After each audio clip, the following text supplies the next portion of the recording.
देखिए हर खबर यहीं पर। सब्सक्राइब कीजिए टीवी 9 भारतवर्ष।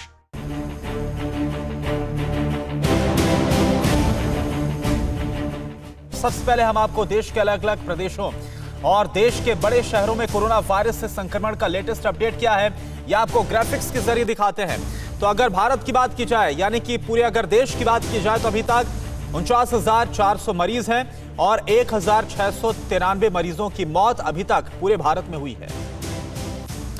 और एक एक करके अलग अलग शहरों का हाल क्या है, दिल्ली की सबसे पहले बात करते हैं। दिल्ली में 5,104 मरीज अभी तक और 64 की मौत हुई है। महाराष्ट्र में 15,525 मरीज, 617 की मौत।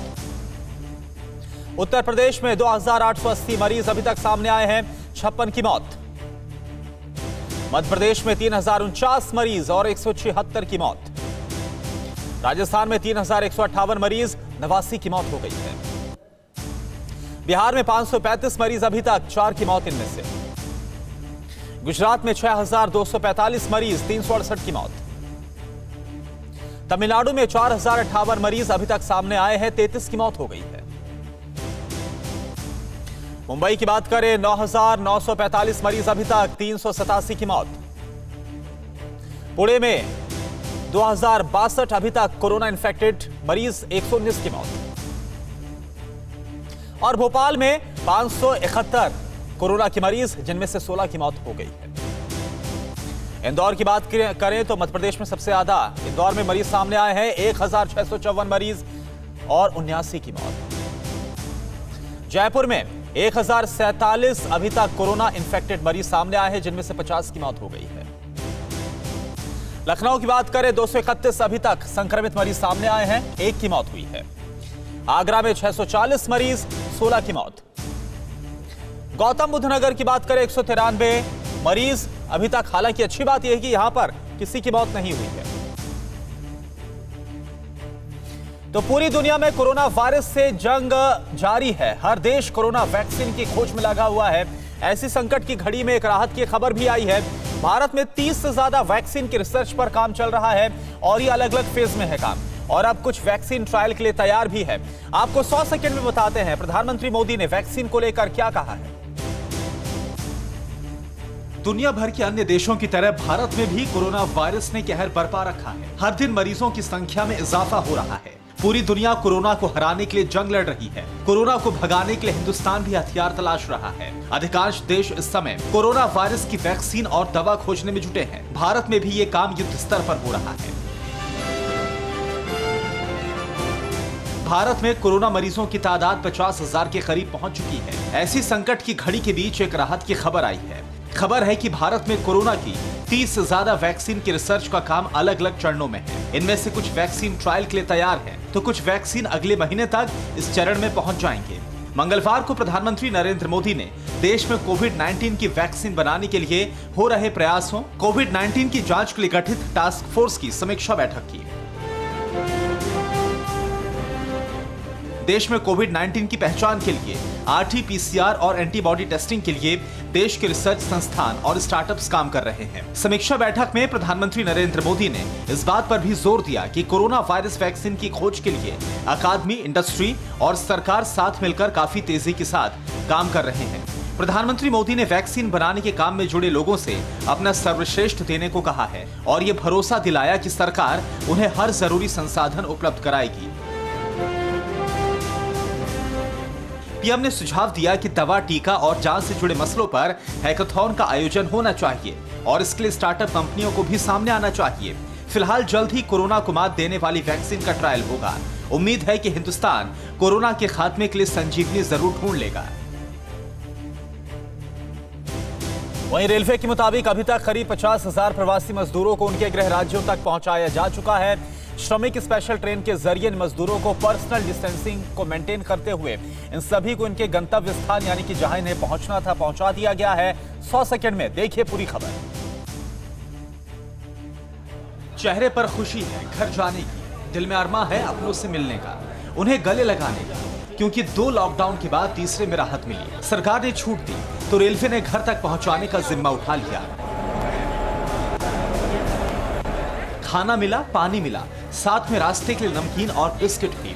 लेकिन आज पैसे नहीं चुकाने पड़ेंगे। आज सब मुफ्त है। आज तक जो यात्री ट्रेनों में धक्का मुक्की कर ट्रेन में सफर करते थे, सफर के दौरान अपनी गाढ़ी कमाई का एक हिस्सा खाने पीने में खर्च कर देते थे, लेकिन आज ऐसा नहीं है। ना भीड़ भाड़ है, ना एक सीट पर क्षमता से ज्यादा पैसेंजर है। पर्सनल डिस्टेंसिंग के लिए एक कोच में 72 की जगह 54 यात्रियों के सफर की इजाजत दी गई है। रेलवे ने इन प्रवासी मजदूरों के लिए सारी व्यवस्था की है। 1175 के आसपास पैसेंजर थे। हम लोगों ने 1200 लोगों को खाने का अरेंजमेंट, पानी और का सारा अरेंजमेंट करके रखा था ताकि कल सुबह उनकी सारी समस्याएं जो खाने पीने की समस्या है उसका समाधान हो यहाँ पे। और सोशल डिस्टेंसिंग का ध्यान में रखते हुए सिर्फ 8 मिनट में हम लोगों ने 1200 लोगों को खाना पर्सनली सबको डिस्ट्रीब्यूट कर दिया। पंजाब के जालंधर से खुली ट्रेन जब यूपी के मुरादाबाद पहुंची तो भूख और प्यास से तड़प रहे इन मजदूरों की आंखें चमक उठी। स्टेशन पर रेलवे कर्मचारी खाना पीना लेकर तैनात थे। किसी ने खाना बांटा तो किसी ने पानी। यात्री भी सीट पर बैठे बैठे अपनी भूख और प्यास मिटाते नजर आए। रेलवे अधिकारी ने इस बात की भी तस्दीक की कि कहीं खाना लेने में कोई छूट तो नहीं गया, और पूरी तसल्ली होने के बाद मुरादाबाद स्टेशन से झारखंड के डाल्टनगंज के लिए ट्रेन को रवाना कर दिया गया और फिर पूरे स्टेशन को सैनिटाइज किया गया ताकि सेवा धर्म में कोरोना की एंट्री ना हो सके। तो देश भर में कोरोना ने कोहराम मचा रखा है, जबकि महाराष्ट्र में इस वायरस का विस्फोट जारी है। खास करके सूबे के हिंगोली में कोरोना ने कहर बरपा दिया है। 100 सेकंड में पूरी खबर आपके सामने।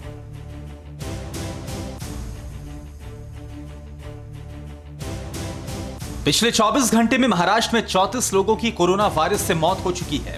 इसी के साथ कोरोना वायरस से मरने वालों की संख्या 617 हो चुकी है, जबकि पिछले 24 घंटे में 980 से भी ज्यादा कोरोना के नए मरीज सामने आ चुके हैं। 15,500 मरीजों की संख्या के साथ पूरे महाराष्ट्र में कोरोना से हालात विस्फोटक हैं। सूबे के हिंगोली में कोरोना वायरस ने कोहराम मचा रखा है। हिंगोली में पिछले 24 घंटे में 35 से ज्यादा कोरोना पॉजिटिव मामले सामने आए हैं। इनमें से 37 SRPE जवान और एक महिला नर्स शामिल है। हिंगोली में अभी तक SRPE के 80 से ज्यादा जवान कोरोना पॉजिटिव पाए जा चुके हैं।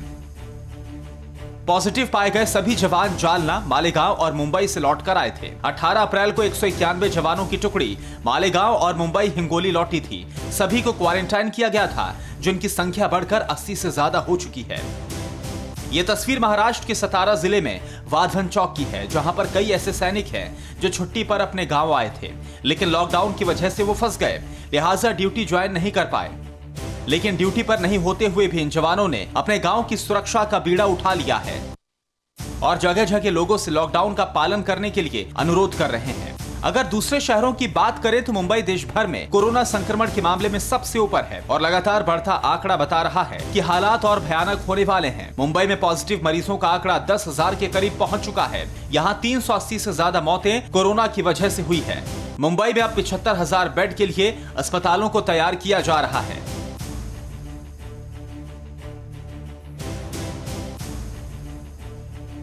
और बात दिल्ली की करते हैं। दिल्ली में कोरोना वायरस का प्रकोप काफी तेजी के साथ बढ़ रहा है। राजधानी दिल्ली में पिछले 24 घंटे में 206 पॉजिटिव केस सामने आए और इसी के साथ दिल्ली में कोरोना केस का आंकड़ा 5,000 के पार जा चुका है।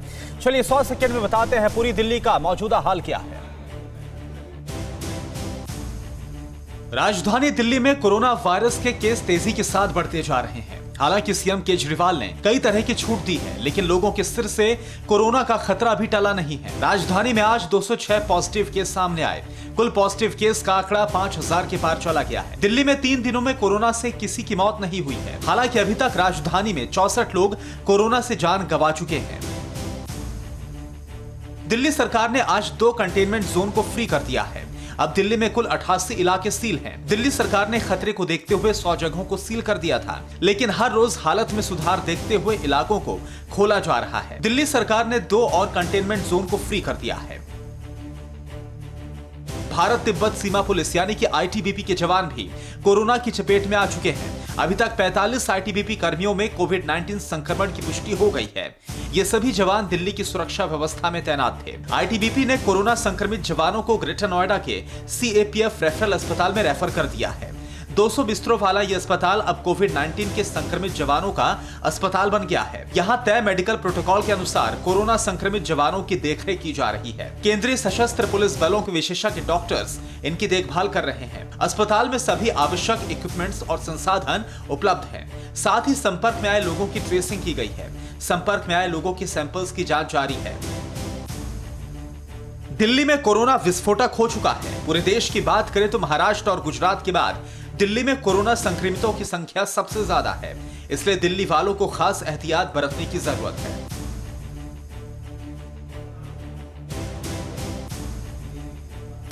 बात शराब की दुकानों की जाए तो इन दिनों देश भर में शराब की दुकानों के बाहर से आ रही तस्वीरें बेहद भयावह है।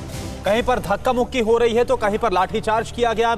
लेकिन नैनीताल से जो तस्वीर निकलकर सामने आई है वो सबसे ज्यादा अलग है। यहां पर झमाझम बारिश और ओले के बीच शराब के शौकीन डटे हुए हैं। ओले गिरते रहे लेकिन शराब लेने की जो चाहत है वो नहीं हिलने दी। आप देखिए रिपोर्ट।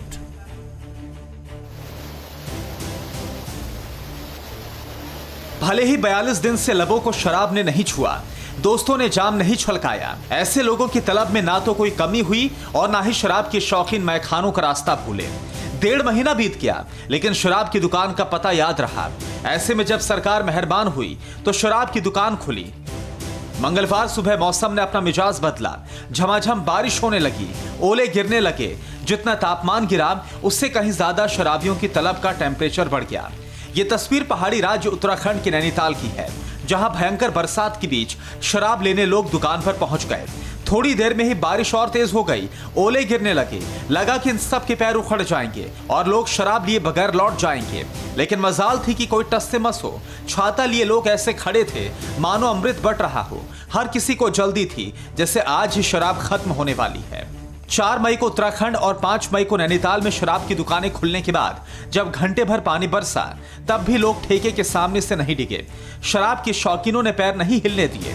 हालांकि इस दौरान अच्छी बात यह रही कि लोगों ने लॉकडाउन का पूरी तरह से पालन किया, पर्सनल डिस्टेंसिंग का ख्याल रखा, कानून व्यवस्था बनाए रखी। कोई हो हंगामा नहीं, ना ही भारी पुलिस बल की तैनाती और ना ही लाठीचार्ज हुआ जैसे कि देश के बाकी हिस्सों में देखने को मिल रहा है। मतलब जिसे पीने के बाद असभ्य होने का इल्जाम लगता है, उसे लेते वक्त सभ्यता का यह प्रदर्शन काबिले तारीफ है।